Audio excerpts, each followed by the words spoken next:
Y'all, you may remember a couple of weeks ago when I was talking about philosophers and my philosophy professor that I loved so much, Dr. Reed, and one of his favorite philosophers was Rene Descartes. I was less of a Rene Descartes fan myself. He was a little less concrete than I was looking for. I was a big fan of George Santayana, and I don't know if a lot of y'all. George Santayana doesn't seem to be as well known as Rene Descartes, but he was a great philosopher. He was much more what's known as materialistic philosophy. He believed that what was important was the things that you could see, you could touch, you could sense with your senses. He had far less interest in an otherworldly, non-visible, non-touchable God up in the clouds where we can't engage. He was far more interested in the kind of God that you see when a person gives a meal to someone who's hungry, or takes their coat and shares it with someone who needs it. That he said, you could touch that, you can see that. That is the God that he loves to believe in. George Santayana was famous for a couple of different quotes. One of the quotes that he was famous for was the quote that those who do not remember their history are doomed to repeat it. I loved that. Being a history teacher myself before the priesthood, I was always a big fan of saying the reason we teach history was because those who do not know their history are doomed to repeat it. Another reason why I was a Santayana fan. When we read our stories about David in the Old Testament, the last couple of weeks, what we've been following is a tragic example of what happens when someone falls into sin and doesn't remember their history and then is doomed to repeat it. Because they just sin on top of sin, trying to improve, trying to use sin to fix their problems from the last sin. As I always tell my children, two wrongs don't make a right. Right? Well, two sins don't make an unsin. David didn't remember his past.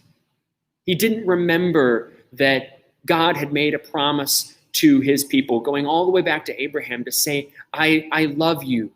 I love you. You are my people. You are my children. Please, all I ask for you to do in return is to love each other and to love me. And yet, time and time again, we'd forget, and we wouldn't love each other, and we wouldn't love God. And it always led to disaster. It led to wandering in the wilderness, trying to feed off of manna and then not trusting God and not loving each other, and then the manna wouldn't sustain them, right? Wandering in the wilderness for 40 years. It led to their capture in Egyptian slavery, their exile in the Babylonians, time and time again. And David is the king of Israel. He is the greatest king Israel ever had. He is revered and honored. Yet, because he didn't remember his past, he was doomed to repeat it. He committed some grave sins against Bathsheba, against her husband Uriah. And we saw what disaster befell on top of that. Killing Uriah didn't undo the sin against Bathsheba, did it? Then his own children, we see in this story today, his own children, still doomed to repeat because they don't remember their history. What we missed out in this story today, we jumped over it, we skipped it. But David had another son that wasn't mentioned in this story, Amnon. Amnon was the heir to the throne. Tamar was forbidden to David because she was already married. Tamar was forbidden to Amnon because he was her half sister, and the Bible specifically said, you cannot be in relations with your half sister. But he chose to anyway. He put himself first. He put love of himself and what he wanted first, just like his father David did. And just like with David, it led to disaster. His son Absalom, David's other son Absalom, took revenge for Tamar and killed Absalom, the heir to the throne. Now, that act of sin and violence, killing his brother, didn't fix the problem either. He also forgot his history and was doomed to repeat it. It led to division between David and Absalom, who ended up going to war with one another. And many thousands were killed, it says. And it ended up costing Absalom his life too, when Joab killed him. But again, if you continue to follow the Bible, that also doesn't fix their problem. This story is a story of again and again people not remembering. So what solution do we have instead?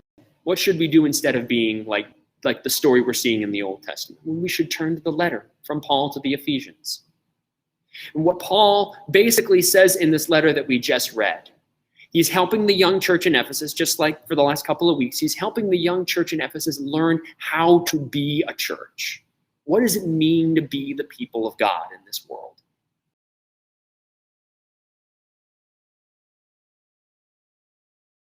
And essentially, you are. Remember that you are the children of God.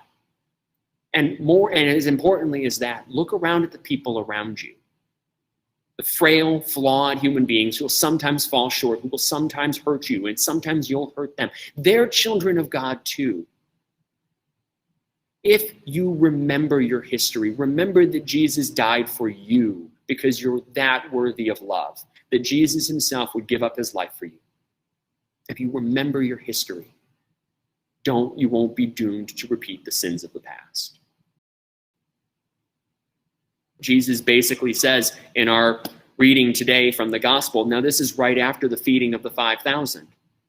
What Jesus basically says in this story here is, don't forget your history.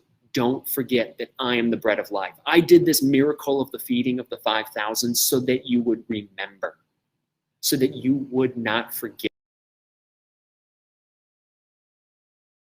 your history. Believe in me. Love like Jesus is the one who, when he was hurt, said, turn the other cheek. He was the one that when he was hurt, he said to Peter, Peter, put down your sword. He remembered his history that sin doesn't fix sin. Violence doesn't fix violence. Hate doesn't heal hate. The only thing that does is love. So our mission as Christians, our mission is to do that, is to do it the best we can. We will get hurt sometimes out there in the world. We will hurt others sometimes out in the world. As Paul writes to Ephesus, be forgiving. Be forgiven as your Father has forgiven you.